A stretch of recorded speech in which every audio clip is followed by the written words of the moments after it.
Bonjour à toutes et à tous.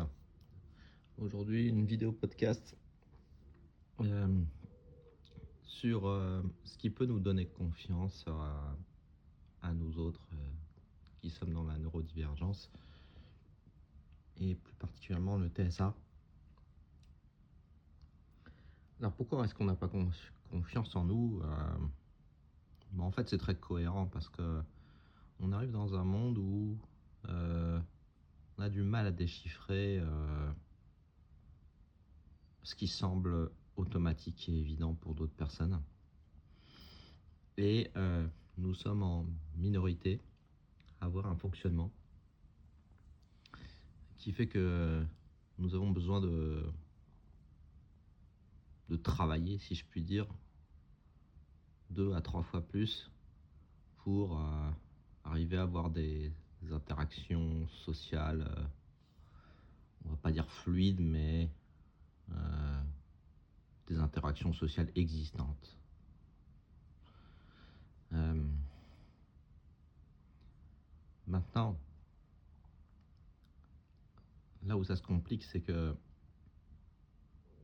les personnes qui ont un certain profil, c'est pour ça que je ne m'opposerai jamais à la communauté neurotypique, comme on l'appelle, dans son ensemble. Mais par contre, j'ai remarqué, il y a un certain profil chez les personnes neurotypiques qui se sont très fréquemment mises en travers de ma route pendant mon existence, aussi bien à l'école que parfois aujourd'hui dans le milieu professionnel. Ce sont les profils dits personnalité narcissique. Alors, bon, on parle toujours des pervers narcissiques, ce sont vraiment les extrêmes, mais il y a également beaucoup de personnes qui, sans être malveillantes, vont fonctionner un peu dans le moule du système. Et le système, aujourd'hui, en Occident, même dans une bonne partie du monde, il repose sur des valeurs superficielles. Il faut se montrer pour exister. Euh, et bon, il y a des points qu'on ne montre pas assez dans les profils narcissiques, mais que j'ai découvert euh, en 2020.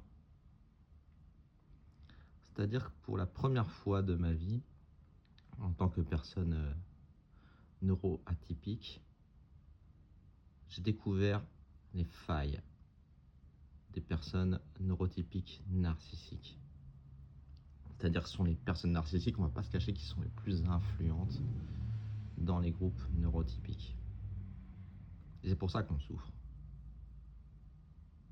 Ce sont des personnes narcissiques qui, à l'école, vont souvent nous embêter euh, parce que nos silences, notre besoin de nous concentrer pour travailler, ils prennent ça comme une agression. C'est-à-dire qu'ils réclament toujours de la validation sociale, une interaction réciproque, et du coup, ils interprètent à tort nos comportements de discrétion comme un danger pour eux. Et ça, je ne le savais pas. C'est-à-dire qu'il y a une mésentente réciproque, en fait, entre les personnes qui sont TSA hypersensibles, pour beaucoup d'entre nous, et les personnes narcissiques. C'est-à-dire qu'il y a deux fragilités de part et d'autre, mais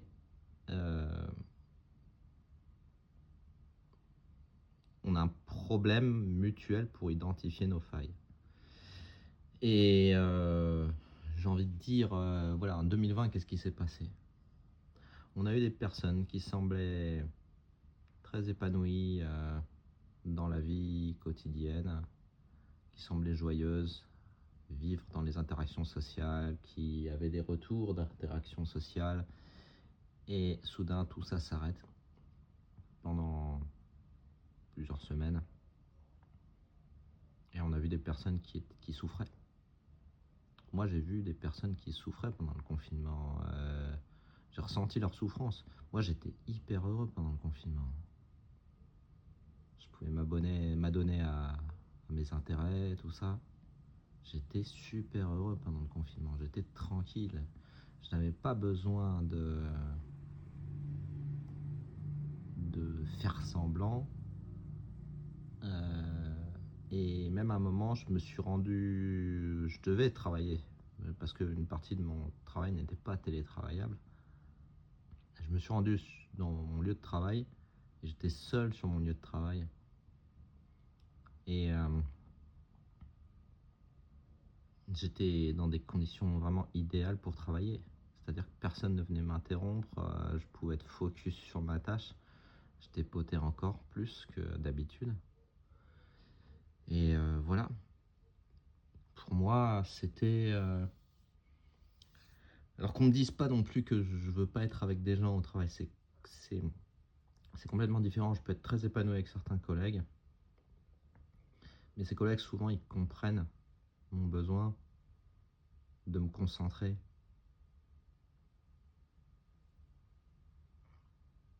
Et là, je voyais à travers cette étape du confinement et j'ai compris encore après, par d'autres événements qui me sont arrivés par la suite, que des personnes qui semblent en apparence très fortes pour nous sont en réalité des colosses au pied d'argile. Parce que je le constate encore aujourd'hui, on a on est deux ou trois neuroatypiques au travail, même trois, je dirais même quatre. Et ce sont des personnes qui, séparément, n'ont pas confiance en elles et qui se laissaient...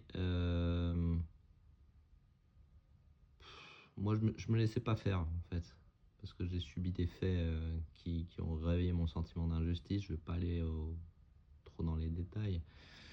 Mais disons que maintenant, j'étais un petit peu le point de départ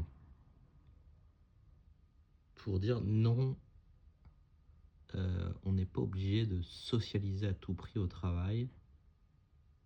Euh, on doit respecter l'espace de chacun. J'ai réussi à faire passer ce message.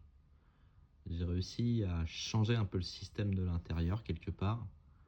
Et depuis, bah, il y a d'autres personnes qui trouvent leur compte, et même des neuroatypiques. Et inversement, aujourd'hui, bah, la situation au travail, c'est que les personnes qui fonctionnent sur le narcissisme, la validation sociale obligatoire, parce que l'allégeance, eh ben, elles sont mises en minorité cette fois. Et elles sont sur la défensive. Et elles sont sur la défensive pourquoi? Parce qu'elles n'ont toujours pas compris qu'il pouvait exister des personnes qui ne fonctionnaient pas dans leur jeu. Des personnes qui euh, ont besoin d'un silence, mais qui n'est pas mal intentionné. Qui ont besoin de distance, mais cette distance n'est pas du rejet ou du mépris, ni de l'arrogance. C'est juste un mode de survie. C'est-à-dire qu'on est face à deux modes de survie qui s'opposent. Pour les personnalités narcissiques, leur survie, c'est à travers le regard des autres. La survie, ce qui leur donne de l'énergie, c'est d'avoir des retours, des flatteries, des choses comme ça. Mais par exemple, les personnes comme moi qui suis TSA, ben, ma manière d'être en mode survie, c'est d'avoir tous les éléments pour être au calme. Je ne veux pas subir d'intrusions quotidiennes de gens qui me demandent de jouer un rôle, qui me demandent d'être faux pour les satisfaire. Je fixe mes limites. Voilà, donc n'hésitez pas à laisser vos commentaires et puis bonne journée à toutes et à tous. Merci.